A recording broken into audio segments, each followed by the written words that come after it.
Só. Meus irmãos, a paz do Senhor Jesus. Glória a Deus. Estão de pé, para que vocês não se cansem antes que eu diga qualquer coisa. Abra sua Bíblia no livro de Atos, capítulo de número 2.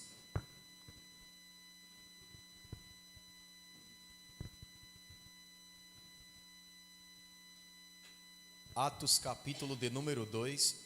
Assim que você encontrar o capítulo, localize o versículo de número 40. Leremos até o versículo de número 47. Agora que você procura, eu só quero agradecer a Deus por essa riquíssima oportunidade, por mais uma vez estar aqui e ter essa chance, essa porta aberta para pregar nesse lugar, e a confiança do nosso querido pastor Messias. Mais uma vez, obrigado por deixar eu pregar aqui. É bom falar da palavra de Deus para os irmãos, e com toda certeza eu posso dizer que tem uma palavra de Deus para vocês, tá bom? Então eu peço nesse momento o dobro da sua atenção. Eu prometo ser fiel ao que nós iremos ler, e não quero nem acrescentar nem tirar aquilo que está escrito. Pelo contrário, passarei aquilo que Deus já colocou em meu coração, e eu tenho certeza que você também será edificado para a glória de Deus. Então, se você achou o texto, por favor, me diga um amém. Pronto, o capítulo 2 do livro de Atos. Vamos ler do versículo de número 40. Acompanhe na sua Bíblia, em nome de Jesus. Está escrito assim, irmãos: e com muitas outras palavras isso testificava e os exortava, dizendo: salvai-vos desta geração perversa. De sorte que foram batizados os que de bom grado receberam a sua palavra. E naquele dia agregaram-se quase 3.000 almas. E perseveravam na doutrina. Perseveravam em que, irmãos? Dos apóstolos, e na comunhão, e no partir do pão, e nas orações. E em toda a alma havia temor, e muitas maravilhas e sinais se faziam pelos apóstolos. E todos os que criam estavam juntos e tinham tudo em comum. E vendiam suas propriedades e bens, e repartiam com todos, segundo a cada um havia de mister ou de necessário. E perseverando unânimes todos os dias no templo. Repita comigo: e perseverando todos os dias. Pronto. E partindo o pão em casa, comiam juntos com alegria e singeleza de coração, louvando a Deus e caindo na graça de todo o povo. E todos os dias acrescentava ao Senhor. Repete comigo: e todos os dias acrescentava ao Senhor a igreja. Você completa: aqueles que se haviam de salvar. Pode sentar. Já foi feita uma oração. Já estou abençoado, porque quem orou foi esse homem e também a igreja. Glória a Deus. Quem está no som é Caio ou os dois, né? Me dá R$1 aí desse fundo musical. R$1 é um dedinho para cima. Isso é a linguagem de Edinaldo. Espera aí. 20 centavos abaixo. Tá bom aí. Glória a Deus. Queridos, lemos. E eu quero pregar subordinado ao tema. Quero seguir esse tema: o avanço da igreja. O avanço da igreja. Mas antes que adentremos dentro dessa temática, eu quero citar para os irmãos alguns relatos e fatos que cabe para que nós entendamos até chegar ao ápice, ou o que chamamos de ponto principal dessa mensagem. Perceba, nós lemos aqui no livro de Atos, e eu quero que os irmãos observem comigo e com toda atenção, que o livro de Atos é o único livro histórico do Novo Testamento. Ou seja, aqui nós já entendemos que no Antigo Testamento, na Antiga Aliança, já haviam ou há livros, mais livros históricos. No Novo Testamento, o único livro histórico que temos é o livro de Atos. Esse livro foi escrito pelo mesmo autor, pelo mesmo escritor do Evangelho que carrega o seu nome. E quem é esse evangelista? É Lucas. Dos 4 evangelistas, quantos evangelistas? 4. Nós temos aqui Mateus, Marcos, Lucas e João. Desses 4 evangelistas, apenas 2, o primeiro e o quarto, eles foram testemunha ocular de Jesus e foram discípulos de Jesus direto, que viram ao Cristo e ouviram e caminharam com ele, que é Mateus e João. Logo entendemos que Marcos, o escritor do segundo, não está em ordem cronológica, e Lucas, o escritor do terceiro, eles não andaram diretamente com Jesus e não provaram da sua presença física. Todavia, receberam pela palavra pregada e pelo testemunho da igreja, possivelmente pelo ministério de Pedro, presbítero e pastor da igreja, como também pelo ministério do apóstolo Paulo, a convenção de Marcos e de Lucas. A nossa ênfase aqui está em Lucas, escritor do Evangelho de Lucas, que leva o seu nome, e o escritor do livro de Atos, livro histórico do Novo Testamento. A nossa ênfase está nele, então é bom entender e ficar cravado aos nossos corações que, possivelmente, Lucas se converte pelo ministério do apóstolo Paulo.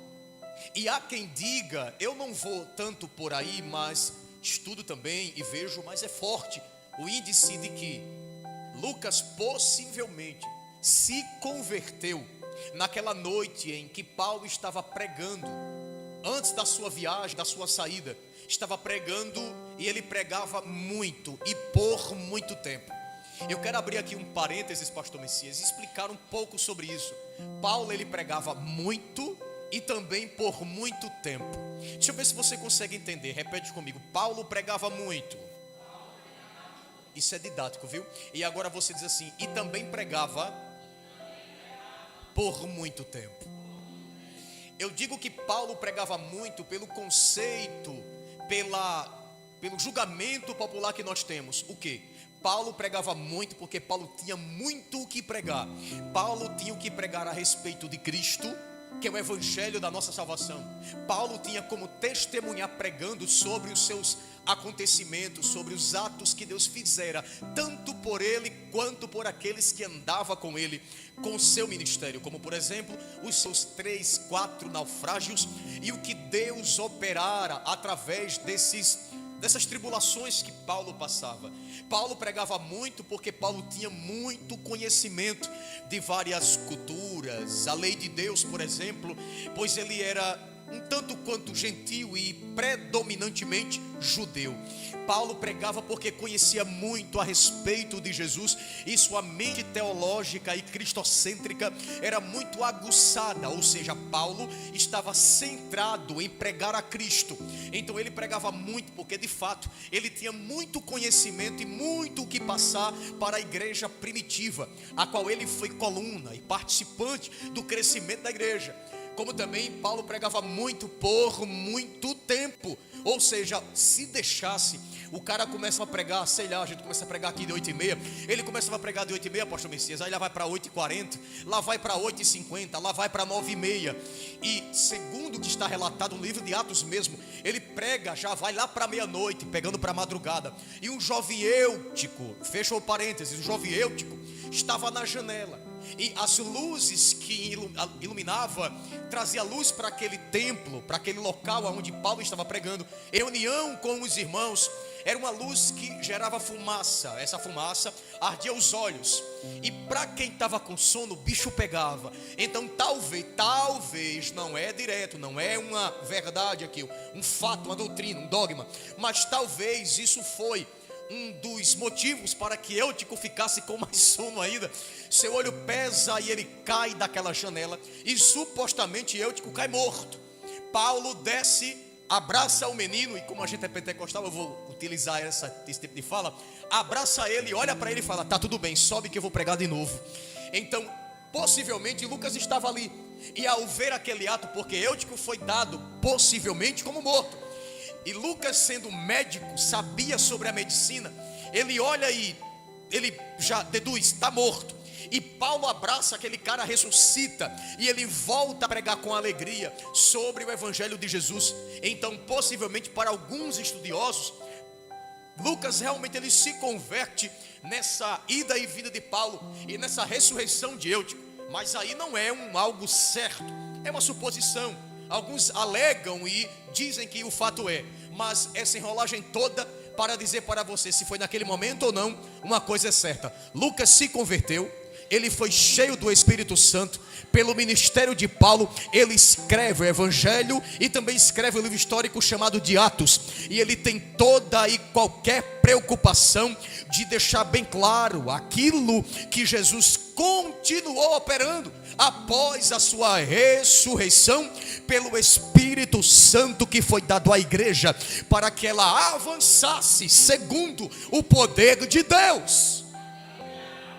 Ainda comigo, por favor, entenda. Lucas ele tinha uma escrita peculiar, pois Lucas escrevia supostamente, não encaixa. Lucas escrevia diretamente com uma escrita grega, ou seja, ele tem uma preocupação. E a escrita grega é uma escrita que chama atenção pelo seu cuidado e zelo em passar todas as informações precisas para que você entenda aquele remetente, aquela carta, aquilo que está sendo enviado. É tanto que o evangelho, segundo escreveu ele, Lucas, é o evangelho único dos 4 que foi organizado cronologicamente correto. Ou seja, Lucas se preocupa de pesquisar e perguntar os fatos, como ocorreram, quando ocorreram, na ordem correta. Cada parábola, cada milagre, cada pregação é colocado segundo o que Lucas apura, em ordem cronológica. Ou seja, isso veio primeiro, isso foi segundo, isso foi terceiro, isso foi quarto, até o fim do evangelho. E nós sabemos que não deu para acumular ou relatar tudo que estava escrito a respeito de Cristo. E isso aqui é para que você possa dar glória a Deus, porque João, ao encerrar a carta, o evangelho, o livro escrito a respeito dos relatos de Cristo, ele diz: esses foram os relatos, aquilo que eu pude, na nossa linguagem, escrever sobre o ministério de Jesus, o que ele fez, porque tantos são, muitos foram os seus atos e milagres, que se fosse relatar em qualquer livro não caberia. Pelo menos eu falo pessoalmente, e se você concordar comigo, eu acredito que você concorde, você vai dar um glória a Deus, você diz um amém, não sei, você faz alguma coisa que adore a Jesus, mas eu acredito que pelo que João disse, era mais ou menos isso. Era chegando numa cidade, tinha pregação, poder e palavra. Ou seja, era um passo e uma pregação, um passo e uma parábola. Isso aqui é simbólico para dizer que Jesus em todo o tempo estava pregando, curando, renovando, trazendo vida em ressurreição. E por que eu te digo, para Bartimeu foi visão, para a mulher, aquela viúva de Naim, ele foi vida, alegria, esperança restaurada e ressurreição. Também para Lázaro, Marta e Maria, ele foi ressurreição e vida dada novamente e esperança renovada.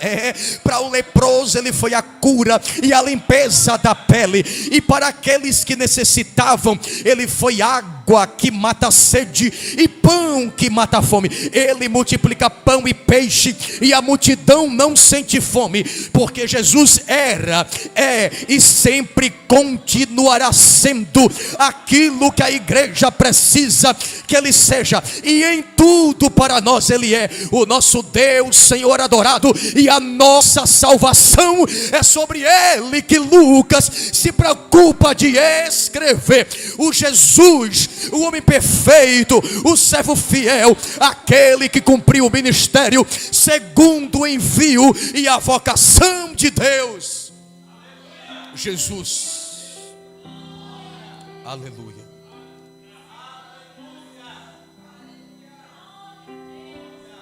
Veja bem, é sobre esse Jesus que Lucas ele escreve, e é essa preocupação que ele tem. Vai pegar água, hein? É o cara mesmo isso. A Bíblia diz que aquele que recebe profeta, recebe um homem, né, com senso de profeta, ele recebe galardão de profeta. Então ele Está sendo abençoado como profeta. Glória a Jesus. E essa escrita grega aonde nós estávamos é para deixar claro aquilo que ele queria passar. E nós podemos dizer que Atos não é apenas o livro que relata a continuação da missão ou do progresso de Jesus na igreja, a forma que Jesus fez com que os apóstolos avançassem, mas nós podemos também dizer, junto com aqueles que consideram, porque o fato é, e é verdade, que o livro de Atos é o livro do Espírito Santo. Tá bom? Fica comigo aqui, olha só. Em João capítulo 14, quando Jesus acalma o coração dos discípulos, ele promete-lhes o outro consolador. E eu sei que essa igreja bíblica conhece e entende quem é esse outro consolador. O pastor já disse, vocês concordam com ele? Eu vou ajudar, eu concordo com ele. Quem é esse outro consolador? O Espírito Santo. No capítulo 14 Jesus promete. No capítulo 15 mais uma vez ele cita. Capítulo 16 mais uma vez é prometido. E no capítulo 20 de João ele sopra sobre os discípulos, abençoando eles e dando para eles o Espírito Santo. Ele continua com os discípulos que posteriormente seriam apóstolos, até os relatos do capítulo 1 de Atos. 40 dias com os discípulos após a ressurreição, já nas vésperas da festa da colheita, que é a festa de Pentecostes. Ele estava orientando os discípulos, e sim, estava lhes prometendo, porque ele disse: ficai em Jerusalém, até que do alto sejais revestidos de poder. Então já é notório que o livro de Atos, ele é sim o livro do Espírito Santo, aonde o Espírito opera para o progresso e o avanço da igreja, que é o nosso tema da nossa mensagem. Então perceba que no capítulo 1, mais uma vez, Jesus orienta a permanecer. E no capítulo 2 é onde tudo acontece, pois está escrito que eles estavam reunidos no templo, orando. Eles estavam orando, assentados, orando, porque acreditavam. Então eu quero já aplicar isso aqui. Aqueles que recebem promessas de Deus, qualquer que seja uma promessa para longe, para perto, para ontem, para agora, sim, qualquer tipo de promessa, aquilo que Deus te falar em verdade, eu tenho total certeza que estes crentes verdadeiros que recebem uma promessa de Deus, eles não ficam salvos, santos e satisfeitos, parados sem agir. Aqueles que recebem promessas de Deus, eles se movimentam para cooperar com a promessa ou com aquilo que Deus disse a respeito deles. O que é que um crente verdadeiro ele faz? Ele se movimenta, ele ora crendo na promessa, prega crendo na promessa, ele canta crendo na promessa. Eu sei que parece jargão, mas é válido. Eu estou debaixo do respaldo bíblico. Mas quem aqui pode levantar a mão declarando que tem promessa de Deus? E a maior promessa nós já temos. E qual é, pregador, a promessa? A promessa da vida eterna, do maior livramento, de reinar com Cristo. No arrebatamento nós subiremos com Ele, e para sempre com Ele nós viveremos em eternidade. Amém? A promessa maior que nós temos é essa daqui, a vida eterna. E se isso não te comove, se isso não te toca, para que você seja mais crente, mais devoto, mais temeroso, eu sinto em lhe dizer, você precisa converter seu coração, mas ouvir a respeito da glória futura e da esperança do céu. Se isso te move, se isso te faz ser mais crente, amém, parabéns, você está no caminho certo, você está caminhando, porque isso é e deve ser a maior alegria dos crentes, a salvação em Cristo e a promessa da vida eterna, e habitar em novos céus e nova terra, segundo a promessa de Jesus Cristo, o nosso Salvador. E o que é que te sacia, filho? O que é que te sacia, filha? Quais são as coisas que têm enchido o teu coração para te dar satisfação? São as coisas do céu ou são as coisas dessa terra? Pense enquanto eu bebo água.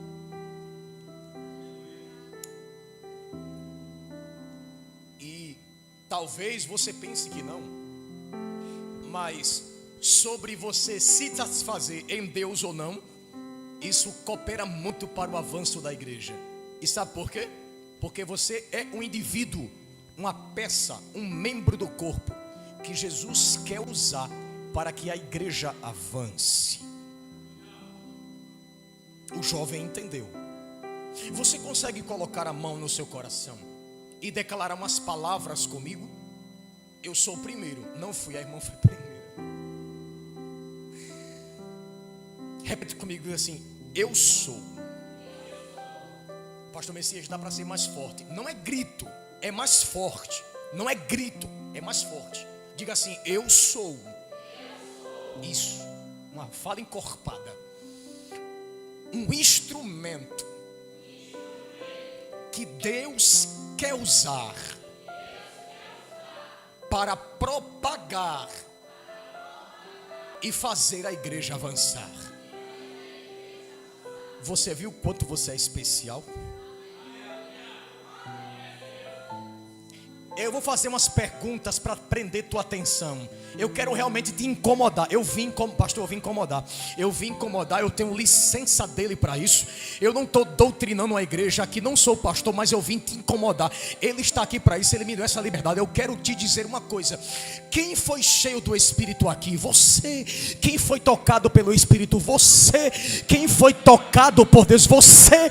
Quem recebeu promessa aqui foi você. Você é o instrumento que Deus quer usar. Não é A nem B, é você, a pessoa que Deus quer usar para propagar o evangelho. Então deixa de mimimi, deixa de besteira, deixa de manha. Acorda para o evangelho, acorda para Jesus e faz alguma coisa que coopere para o avanço da igreja aqui na terra. Em nome de Jesus, o nosso Senhor. Evangelize em casa, evangelize no trabalho, evangelize na escola. Seja a luz que as trevas não querem. Seja a luz, o alvo, a flecha que aponta para Jesus. Seja alguém que revela Cristo para que os homens saibam e vejam que você é a diferença, que você é sal e luz que propaga o avanço da igreja nessa terra. Oh, glória a Jesus.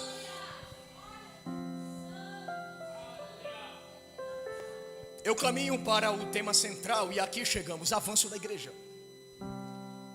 E é cheio do Espírito Santo que Lucas escreve para mostrar que essa igreja é a igreja que Deus está fazendo avançar. E perceba que até o ato do batismo com o Espírito Santo, naqueles crentes reunidos, foi um ato, um momento estratégico de Deus. Como assim?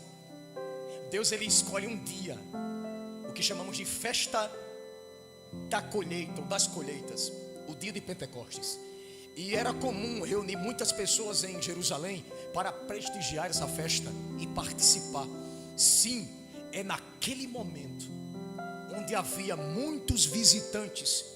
Os judeus estavam em movimento por causa dessa festa. Mas enquanto o mundo, eu vou usar aqui eu vou abrir essas portas.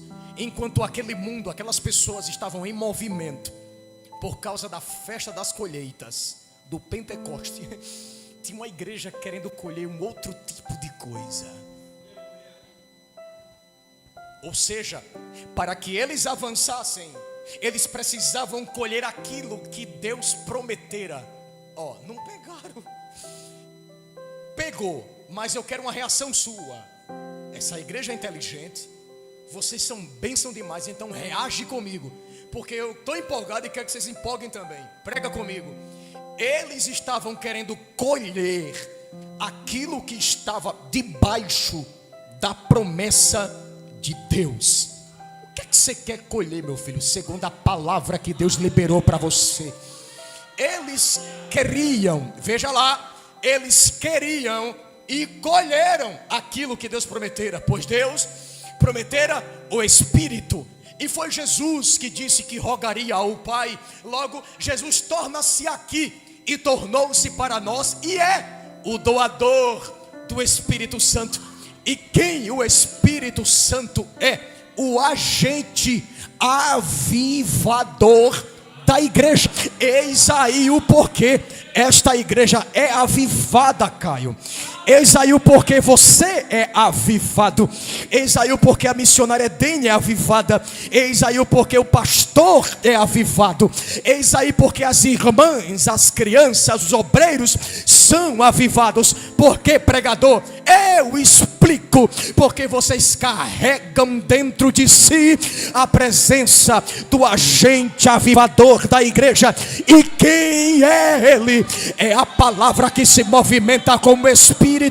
É o Espírito que traz a palavra aos nossos corações. O Espírito que convence do pecado, da justiça e do juízo. Quer avançar, quer crescer, quer ir, quer exercer ministério, precisa ser cheios do Espírito Santo de Deus. Aquele que faz com que a igreja avance e siga segundo o poder de Deus. Aleluia. Eu bebo muita água pregando mesmo. Senão não aguento não, isso é combustível. Entra na reserva, vou lá e abasteço de novo. Amém? Era isso que Lucas queria mostrar. E foi isso que ele mostrou. O avanço da igreja. Após eles serem cheios, todo mundo se escandaliza. É aí que eu preciso concordar com a igreja pentecostal. Porque pensa num barulho. Pensa num povo que não cessou a adoração. Enquanto eram cheios, mas eles adoravam. Quanto mais cheio o crente é, quanto mais pleno do Espírito ele é. O que é esse negócio de pleno? Completo, cheio ele é. Mais desejo ele tem de adorar a Deus. Sim, é o culto de quarta acabando e já está querendo que chegue domingo. É o culto de domingo acabando, já quer que venha quarta de novo. Já está ansiando pelo próximo janeiro profético. E mais, como demora os dias a chegar de quarta para domingo, aí o que é que faz? Não, é lavando roupa e dando glória. O avanço da igreja, meu filho, é estudando e dando glória. É indo para casa e cantando glórias a Deus. O avanço da igreja. Aí tem alguém, aí tem gente que vai perguntar: de onde vem essa alegria? De onde vem esse barulho santo? Avanço da igreja. Aí tu prega o evangelho, aí tu revela a Cristo, e isso faz com que a igreja avance. Pois quanto mais desejo tu tem, quanto mais graça de Deus tu tem, quanto mais cheio do Espírito tu és, mais a igreja avança. Alguém será tocado pelo teu ministério, alguém será visto de ti por causa do teu ministério, alguém será alcançado por causa do teu ministério. Então, pelo amor de Deus, não pare, avance segundo o poder de Deus. Meu Deus, tem alguém chorando aqui porque está entendendo essa mensagem. Não pare, canta pelo amor de Deus. Não pare, pregue pelo amor de Deus. Tira a portaria, exerce, serve água, evangeliza, coopera, mas faz alguma coisa pelo reino de Deus. Não pare. Você foi chamada para exercer o evangelho, o ministério, cargos que Deus preparou para ti. Vai, porque Deus conta contigo para o avanço da sua igreja. É por isso que você é cheio, meu filho. É por isso que você é cheia para ir e avançar segundo o poder de Deus. Ai,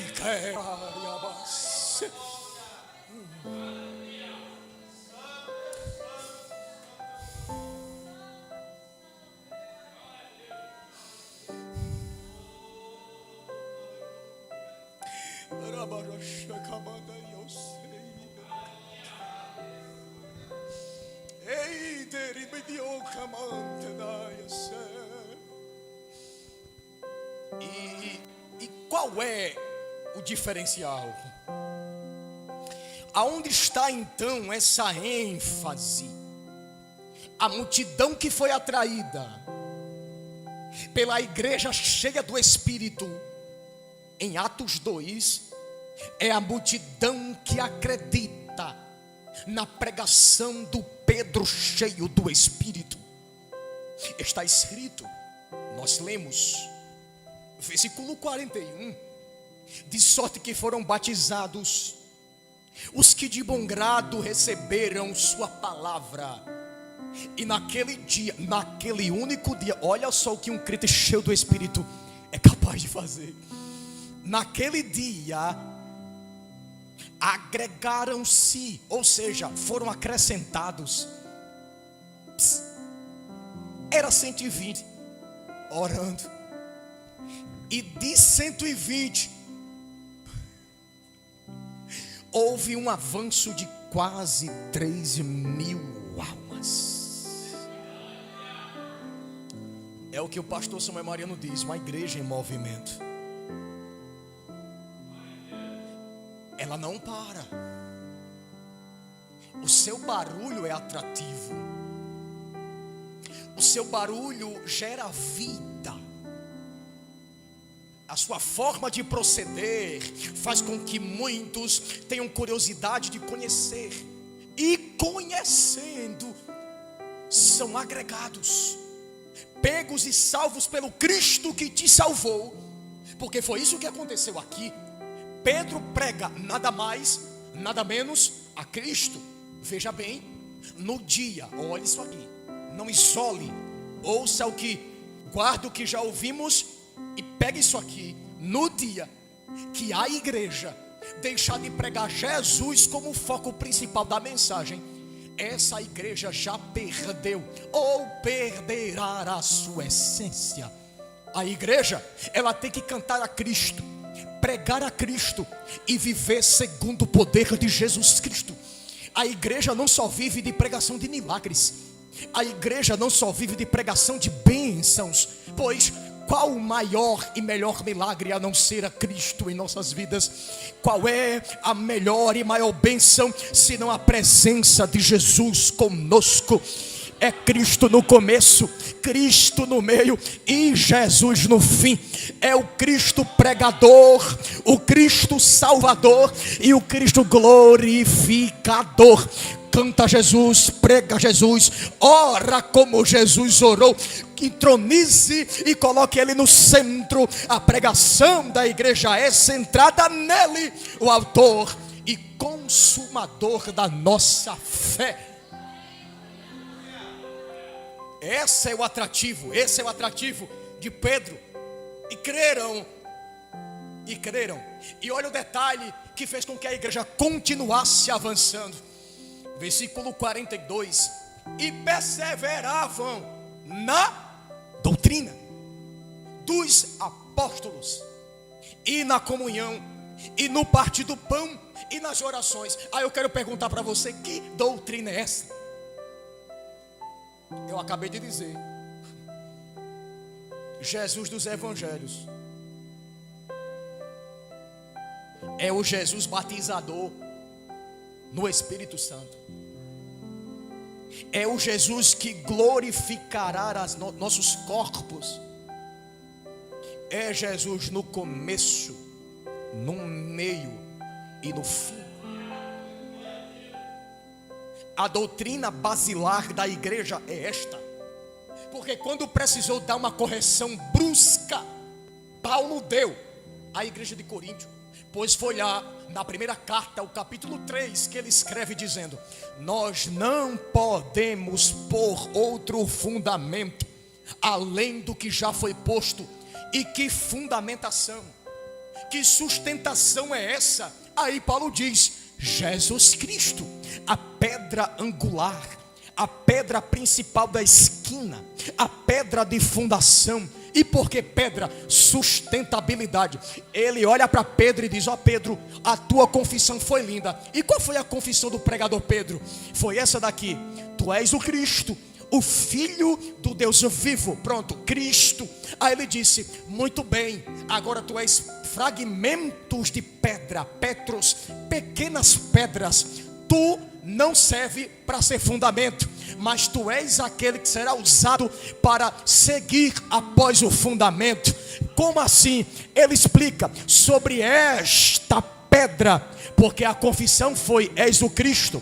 Sobre a tua confissão, qual? Que eu sou Cristo, pedra principal, eu edificarei a minha igreja. Ou seja, simplifica, com certeza, Jesus é a pedra a qual estamos fundados. Jesus é o principal fundamento que faz a igreja ficar firme e avançar segundo o poder de Deus. Jesus. Você precisa de mais alguma coisa, meu filho? Só Jesus basta. Nada mais basta. Obrigado pela sua adoração. Jesus de... então agora vai baixar o tom. Jesus de Nazaré. E é interessante que aqui no capítulo 3, após o avanço progressivo da igreja, progressista não, progressivo, da igreja, Pedro e João vai ao templo. O coxo pede esmolas. Ele disse: não, isso aí eu tenho não, mas o que eu tenho eu vou te dar. Pega da pedra aí, em nome de Jesus, em nome de Jesus, o Nazareno. E é interessante que lá no começo do evangelho de João, Natanael disse: pode vir alguma coisa boa de Nazaré? Pois é. Aí Pedro fala: de Nazaré saiu aquele que vai te pôr de pé hoje. Levanta e anda em nome de Jesus. Meu irmão, quando a igreja decide avançar, não tem diabo no mundo que freie o avanço. Freia não, meu filho. Sabe por quê? Porque foi destruído, foi colocado embaixo dos nossos pés. Pisa nesse bicho, porque já vencemos pelo sangue do Cristo, que é fundamentação da igreja. E lá vai mais outra: avança segundo o poder de Deus, persevera na doutrina, persevera na oração, e seja aqueles que crescem e avançam segundo o poder de Deus, pela doutrina, pela comunhão, pelo partir do pão. Seja instrumento que cresce, que avança e que é usado por Deus para avançar, crescer e continuar propagando o reino de Deus aqui nessa terra. Diga amém. Deus te abençoe. Eu agradeço em nome de Jesus.